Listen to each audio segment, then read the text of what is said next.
People may come in, but this is a formal budget presentation for building the budget for next year, fiscal year 19. I wanted to introduce Pam Byer, who is our financial assistant here, financial and business assistant. Many of you have already met with her. She's reaching out to all the budget heads so she can, I was going to put in a make them roll kind of thing, but that's not it at all. Very helpful to have her expertise on campus. We're really grateful that what you can bring to us and help us, because as I've said to Claire before, none of us have real training in building and handling budget issues, so it's really good to have somebody on campus who can walk us through that. So thank you, Pam. Claire Strickland, who I think you've met. I think so. Probably know everybody in the room by now. Our Chief Business Officer, we share her with Maine, and she has, as I've worked with her over the past several months, really developed a deep appreciation for her candor and her ability to home in on things and ask very crisp, clear questions that I often do not have the answer to, but it does condition how I think about things, and so I'm grateful for her being here as well. She is going to go through this presentation, and at the end there'll be plenty of opportunities to ask your questions. So, Claire? Thank you, and thank you for coming. I appreciate your taking the time out of your day to look and preview this presentation.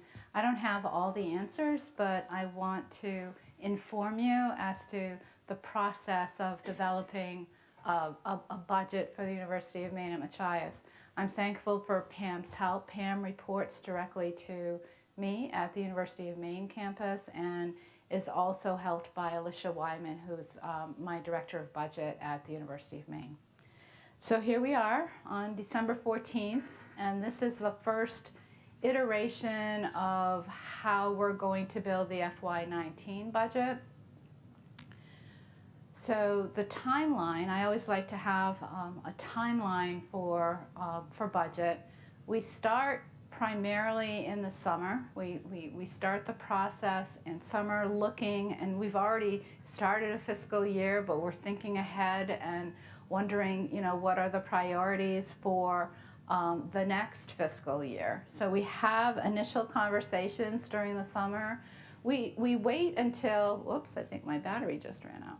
We wait until the fall census to, can you change the batteries in here?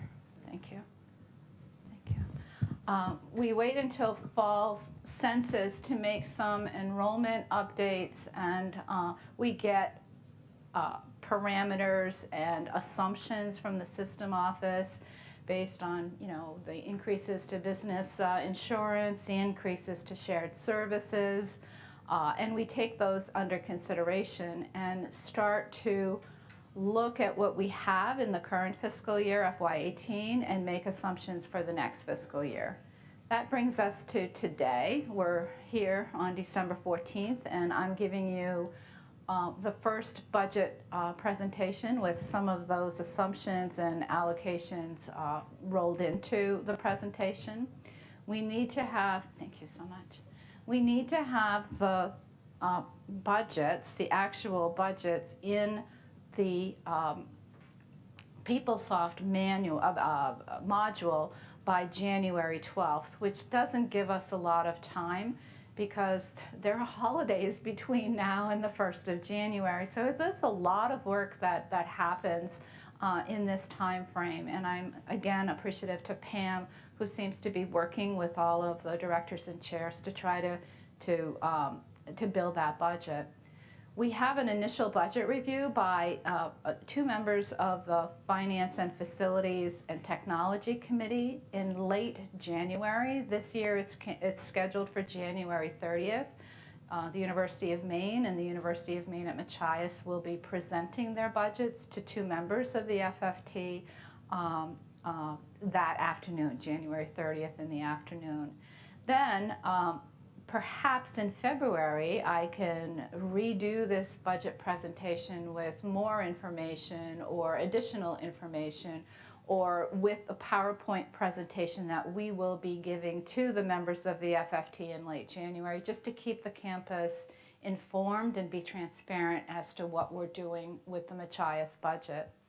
We will then meet with the full FFT, Finance, Facilities, and Technology Committee of the Board of Trustees in mid-March. So it's a reiteration of what we've done with these two individuals, updated with more information we have. And then by May, we present to the full budget is presented to the Board of Trustees and is usually approved at their board meeting. And perhaps in late May, we'll meet again, perhaps in this room, to review what we've done for the full year going into FY19. And then again, we start again. We have a full budget, then we're looking in July, and we're building 2020. So it's a complete circle of budget prep. So what I usually do in talking to the University of Maine campus is to review where we are in FY18. What is our budget in FY18? How is our budget built? So our budget is built on revenue and expense. On the revenue side, the E&G budget, educational and general budget, which funds all the departments, instructional departments on this campus, totals $10,141,376. I see people taking notes. The whole presentation will be on the Head of Campus website later, so it'll be there for your consumption or review. So this shows the percentage of tuition and fees vis-a-vis the state appropriation, sales and services, and indirect cost recovery all add up to that $10 million. And then on the expense side, you see compensation and benefits taking 57.4% of the budget, with the remaining 42.6% being distributed amongst operations. And you see the operations here divided so that it totals the $10.1 million budget. And it's balanced. Now, budgets can be balanced very easily. It's in how you spend your money and how you don't overspend your money during a period of the fiscal year. And we're working on the FY18 budget to try to bring it into a positive balance by the end of this fiscal year. We have enrollment challenges this year, but we're keeping some positions vacant. We're trying our best to not spend as much so that we can offset the loss in the tuition and net and fee revenue that we've sustained this fiscal year. So this is E&G. Then we have our auxiliary budgets, which add up to about $1.8 million, and it's primarily dining and residence, with the other auxiliaries being the bookstore and the motor pool. This is how the revenue comes in, and the expenses are modestly shown here, with operations taking more of the budget than the compensation and benefits. On this campus, the auxiliary enterprises are supported by E&G. So some of the salaries and wages that you would more than likely find on this side of the expenditure budget at UMaine, at Machias, E&G is supporting some of the compensation costs. So here we are with all of the other operational budgets here, amounts, adding up to the $1.8 million budget. So that's a review of where we are in FY18, and that's a jumping point of building FY19. So it's all about enrollment. It really is. The state appropriation really isn't going to grow next year.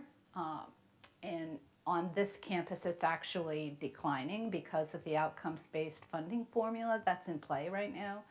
Both the largest campus and the smallest campus have had reductions in their state appropriation And I find that fairly ironic, but we both have sustained losses over the 6 years of that OBF program. So we rely primarily on enrollment, trying to get students to come to the University of Maine at Machias. But there are depressing trends going on across the nation. So the 20-year projections from high school, the number of high school graduates who will be graduating from high school in the next 20 years are down. In the West, whoops, I'm hitting the wrong button, in the Midwest, in the Northeast, and the only place that is seeing growth is in the South. So for the United States total, there is a declining high school graduation students who will be graduating from high school over the next 20 years.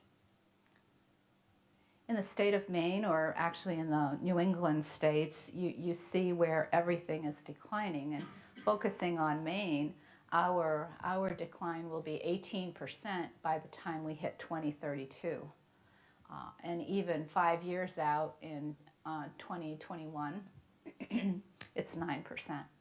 But you see all of the other New England states are also declining. So if we're looking for out-of-state students, it's very difficult to find students in states, even in the New England region, where we can attract students to Maine.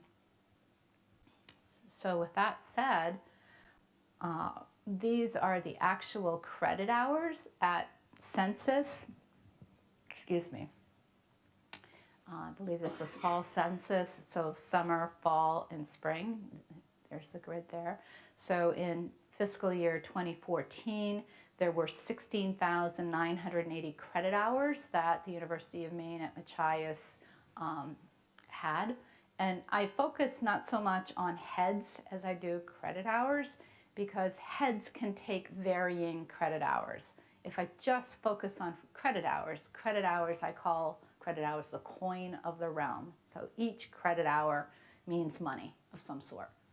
So over the last few years, you've seen where credit hour enrollment has really declined.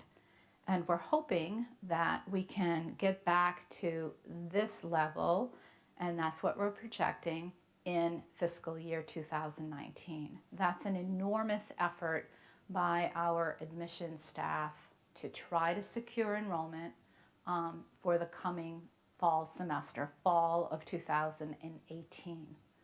So you have a really good group of professionals doing this right now, and they're working with our enrollment team at the University of Maine to try to capture students for this campus. And we're hopeful that we meet that credit hour enrollment next year. And that's what we're basing our budget on. So move forward. In the coming year, what the system has told us is that we can raise tuition by 2.3%. So I didn't round up. I'm rounding to the nearest dollar, and in some instances you see where the 2.3 is really 2.2. But for in-state students next year, they will be paying $5 more per credit hour. And let me jump to the NEBI. The NEBI rate is always, right now, is 160% of the in-state rate, so that would be $373. And for whatever reason, the Canadian rate wasn't linked to the NEBI rate on the Machias campus. So I'm trying to make sure that both the NEBI and Canadian rates are the same, which means the Canadian rate will be a point, did I do the math right there? Is that right? 0.3%. So let me focus on the out-of-state rate. We, 616 per credit hour for out-of-state students is one of the highest, it isn't the highest, it's one of the highest rates in the University of Maine system. And I don't know why that rate is so high. Perhaps at some point it was decided that that might be a way to attract students to the University of Maine at Machias. Sometimes higher cost means higher quality, and that's usually the case. But I don't think it's doing anything for the budget for the University of Maine at Machias. And last year there had been talk to try and decrease that rate, but it was never decreased. So we're biting the bullet this year, and we're dropping it to $475 per credit hour. We'll review what happens in FY19 and perhaps reduce it even further in FY20. We'll see, perhaps the $400 rate would be a good place to be, but $475 right now I think will work for out-of-state students, and that's for out-of-state students who we are trying to attract to the University of Maine at Machias, and also for current students who are here right now.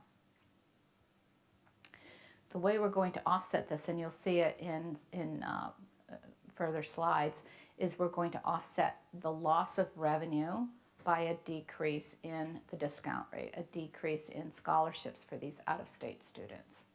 So it'll balance itself out. So the way I usually show the budget is to show it in 4 quadrants. So we show on the yellow side, let me call it yellow, the yellow side is a non-discretionary. We have no control over what these revenue and expenses are. They're part of parameters that are given to us by the system, or negotiated increases that are part of any negotiated contract. The strategic side is what the University of Maine at Machias can do to help itself. And so there's always these strategic revenues and expenses. So let's look at one quadrant, the non-discretionary. This reflects the tuition and fee increase for the adjustments made for that 2.3% increase and the state mandated waivers. So a 2.3% increase in tuition and in the unified fee for the University of Maine at Machias would equal $73,912. We're going to see, remember I mentioned earlier, the outcomes-based funding formula decreases revenue by $52,184 in the coming year. So when we go to the non-discretionary expenses, basically contracts have a certain percentage or step increases or whatever there are in those contracts that would affect both salary and wage increases, as well as the benefits. Benefits are going up by 0.4% for all of our salaries and wages, which rounded is about $145,000 expense. So we need to find that $145,000. On the operational side, we're actually gaining some money here because the facility insurances went down. There was a very minor increase in university shared services, and the required increase in capital funding is 4%. And I'm just going to say this, and please laugh with me. So in capital funding for the University of Maine at Machias, it's 0. You have no budget. You have no budget for capital funding. Capital funding is like big expenses. So when the system says to increase your capital funding by 4%, I go, oh, 4% of 0. 0. So did somebody laugh? I hope somebody laughed. Okay, good. All right. Okay, so I really will try to put a little bit of, there is some debt service that is going down, and for the campus, will try to start building that capital funding amount by the amount of debt service that has been decreased. Could be $6,000, but it's a start. So that's what will happen. On the strategic side, you see where even though we're budgeting at 15,000 credit hours, there's a loss of dollars because we've dropped that tuition rate, and we've also dropped the scholarship adjustment. So so this is reflected here in that we're going to lose tuition. We gain it with the 2.3% increase, but we lose it because we're losing those out-of-state dollars and those scholarship dollars. And then we have the investments that we need to make.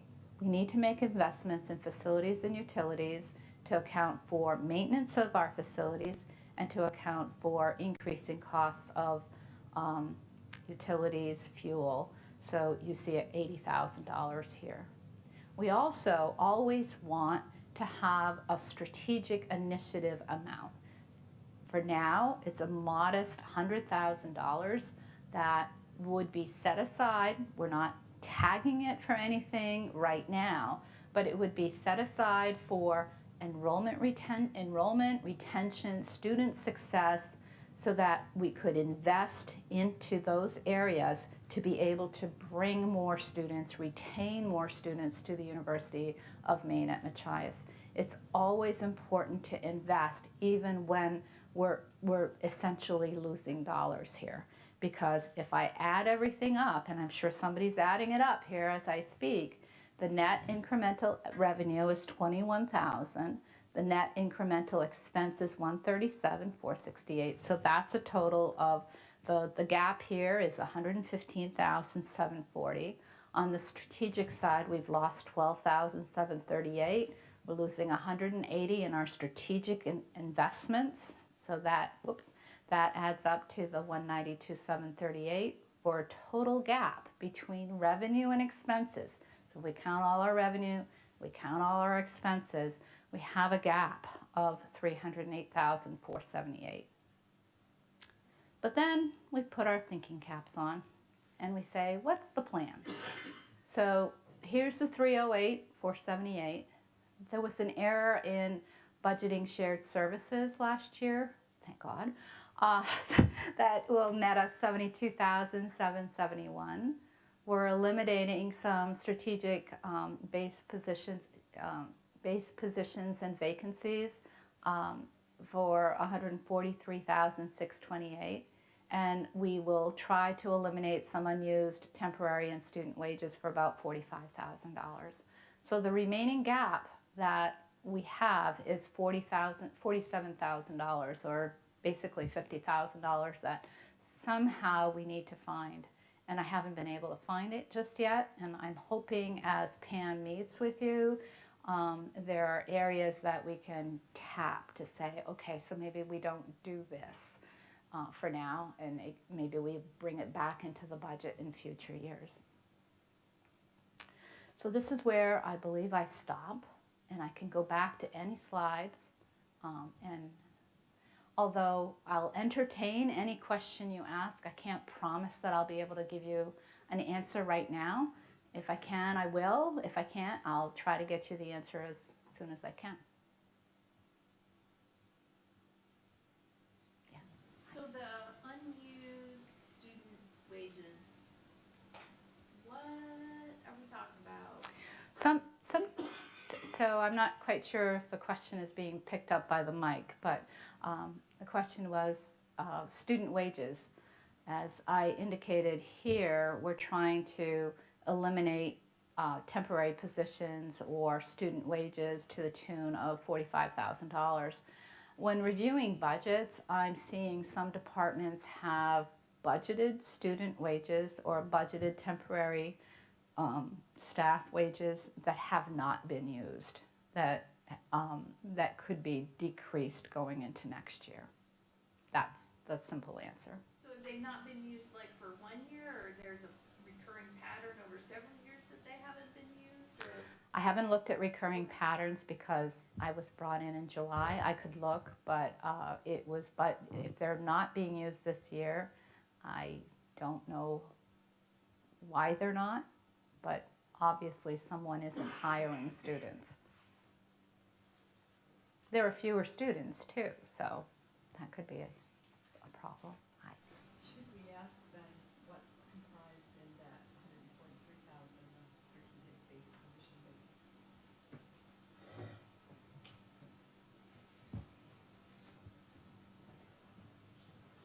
Oh, no, it's okay.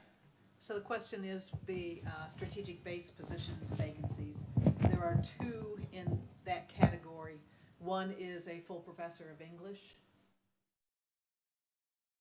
who has retired, and the other is in Math, I think. I'm sorry? It's a math position. Math position. Temporary. Temporary, yeah. So as you know, in reflecting on these questions, we do this it's an annual budget build. So something that happened last year impacts this budget, we move forward, we make adjustments, we go back and review and all that sort of thing. So it's a continuing iterative process. Yes. So, Kay, for the English position, full professor, does that 143, does that mean that the position's not going to be filled at all, or is it the gap difference between full and assistant? It means that given current enrollments in the program, there's not a need to fill that position, Okay. particularly at that level, It also includes, I need to say. and benefits. Right. Yeah. It includes, it's the cost of the salary itself and at this year's rate, 53% of the benefits associated with that salary. And when you said the math, you said something about temporary math. What does that I mean? think it's like a $10,000, 10,000 some odd dollar position For a that's been part-time vacant, person, right, for right, example? Okay, with associated benefits. great, thank you. So is there, when we're talking about strategic planning for the future, can we talk about budgeting for strategic means of increasing our revenues? Like, I know that, for example, our PAC could be better used to maybe have ticket sales or something like that. We don't have the staff to do something like that. I know Dan Qualls has been on a small student development consortium or whatever, and like all of the data suggests that you need a full-time development officer and a full-time admin. And of course, we can't do any of that right now, but like if we had some incoming funds from alumni or capital campaigns or anything like that, that would bring in money that could offset the loss of students. And I'm going to condense that but put it in the record for the recording, is that basically the question has to do with the strategic investment piece of that, of the budget. How broadly are we defining that, and does it include expenditures that would increase revenues? Absolutely. The $100,000 that you see in strategic initiatives will be at the discretion of campus leaders. So if there's a situation where an expenditure could help bring in, the return on investment of that expenditure would be double what is being spent, obviously that would be a wonderful way of using those dollars. At this time, there isn't enough flexibility in the budget to fully fund a development officer or his or her administrative staff. But with small pieces over time, it might happen. We need to, and we can have as many donations, as many gifts as possible, but the really core base of your budget will always be students. You have got to bring in students, and everyone is involved in that enrollment function. You need to be able to accost your students, the new students, with a smile and make them welcome on this campus. So it is important to have enrollment. We can't just count on philanthropy to sustain the institution. It has its... I totally understand that. I'm just like, the picture for New England is just, It is. What I'm saying is like we can't start cloning people. So, I think should be thinking about other revenue streams.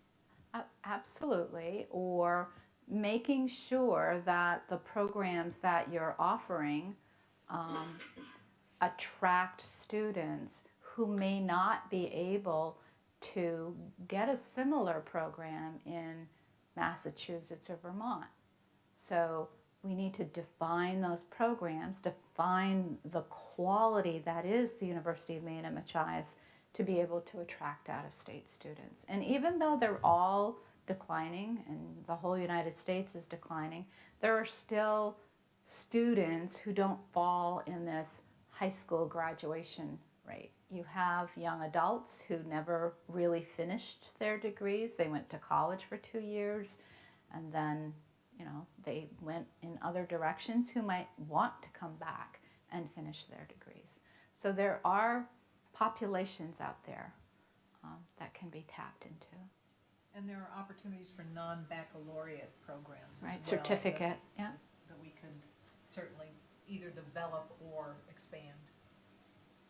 As far as credit count goes, have we thought about charging a flat rate for full-time students that's the equivalent of a 15 credit load? They could potentially take less than that if they choose, but they're charged 15 for the 15, and they could take more than 15 potentially, but there'd be a rate for full-time. Right. We have discussed that as a system, and it was one of the questions in one of the unified budget teams that we had, and it was decided that that's not the right way to go. Fort Kent was actually doing that. Fort Kent was the only sister institution that was actually charging a flat rate. It didn't work.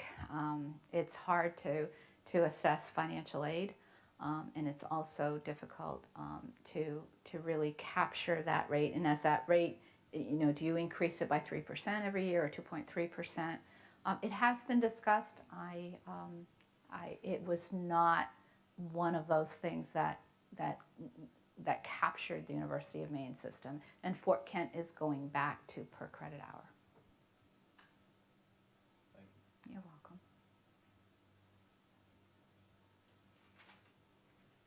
So for the out-of-state tuition, and I apologize if I missed this, but for the decrease in amount per credit hour that you said is being balanced by scholarships, the overall out-of-pocket cost of students what does that look like proportional to how much out-of-state tuition is being decreased, but also how much they're paying out of pocket, since it's going to be balanced by, you know, maybe less scholarships for It's not. They're not going to lose. I can't get it back on the screen, so I apologize. Oh, there Question it is. was out-of-state students and the ratio with tuition and scholarship support. It should be like this. You know, their tuition will go down, their scholarships will go down, but it'll meet in the middle. They won't lose. They will get as much financial aid as they had in the past, but their tuition will. Excuse me, I'm saying that wrong. The equivalent. They'll get the equivalent amount of financial aid to sustain that $475 per credit hour rate. And On a that's, percent basis. that's the institutional support. They may qualify for other kinds of scholarly support that won't be impacted Right. by this.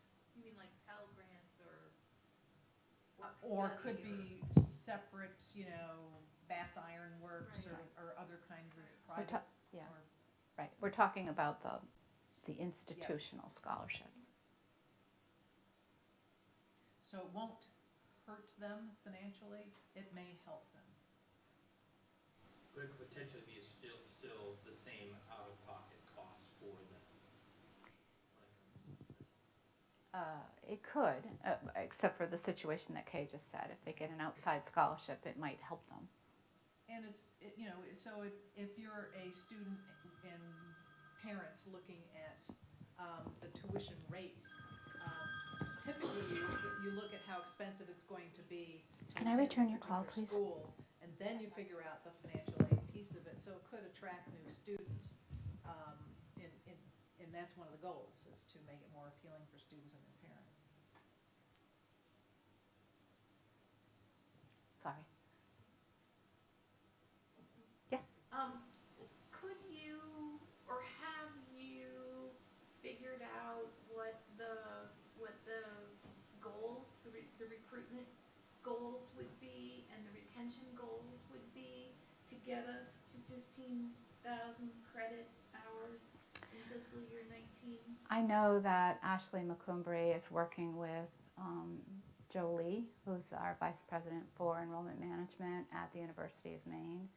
And I can't speak to the goals, but they know that we have to have an incoming class next year that will be supported through the next 4 years. So at census, the University of Maine at Machias had 704 headcount and did not make its goals as they were for 2018. we've maintained that same goal for 2019, the $15,000 credit hour goal. And they are ahead in applications this year. They are ahead in having admitted the first year class. And it's still a little bit too early for confirmations, but there are a few confirmations. Again, it's that four-step, the application, the admission, the confirmation, and actually enrolling. That does, but I can't speak to the numbers. But there will be set. This is just the initial year of starting this partnership, and I think as we move forward, there will be very distinct numbers that we need to bring in to sustain the institution. So we at the University of Maine set goals every year. At the University of Maine at Machias, it's not been easy over the last couple of years, but I think we're starting a really good base year in this year enrolling for the fall of 2018 that will continue over time. And with help from institutional research, we can look at the continuation rates, the retention rates, and build classes that way. And I know, Stuart, you've done some good work on that. So. And it's important to remember that we're talking total credit hours here, not just an incoming class, that it's advising, it's structuring the semester schedule for flexibility for students who need it. It's making sure that we kind of reduce options for students so that they don't get lost in the labyrinth of choice, and that we can kind of hone them in on what they really need to take for their programs. So it's a whole constellation of efforts that goes into meeting that credit hour required expectation. Right. So this presentation was simply to get you grounded in what we're doing. There's still work to be done. Pam will be meeting with, again, or continue to be meeting with chairs and department heads because we do have these deadlines facing us, and we're doing our best. Other questions? No? Did you, I'm sorry. No, go for it. Questions. If somebody else has a question, I'll shut up. You may be speaking for a lot of people too, so. Was there a piece in here, and maybe there wasn't, I missed it, was there a piece in here on how we're doing right now for this fiscal year? No, there wasn't. This presentation is totally based, grounded to get ready for 2019. We're not ignoring this fiscal year. I think I might have said something at the very beginning that we didn't meet our enrollment targets for the fall, which means we won't meet our credit hour enrollment for the spring. We've already calculated an estimate of what that might be. We're trying to keep positions open, vacancies open, so that it will offset the loss of revenue associated with the loss of credit hours. And we'll try mightily to come in at the end of FY18. And to add to that, fiscal year 19 is the final year for outcomes-based funding. Yeah, we say the same Say thing. amen. Yes. We say the same thing. I'm being recorded, so I need to be mindful. You can edit out that last. Yeah, no, it's okay. No, it's fine. We're fine. They know how I feel. Any other questions or comments or help? Or we're here to help. Pam, myself, Alicia. It's a team effort. And Kay, of course. Well, I want to thank the budget directors who have been meeting with Pam to help.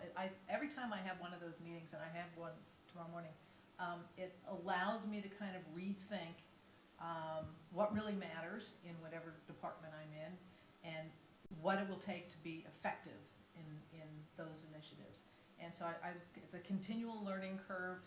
As I said earlier, I'm not accustomed to building and maintaining budgets, but I'm learning a whole lot, and and I'm grateful for your support and for yours, Claire. Thank you. And thank you, everybody, for coming out. And I don't know if you have a final word of wisdom or. I've enjoyed coming to I know I only come maybe once a month, but I do enjoy coming to the University of Maine at Machias. I seem to have been accepted. I know I bring different policies and procedures to the campus, and sometimes those are not met with acceptance, but others really enjoy having structure. So thank you for helping us, and I'll be back.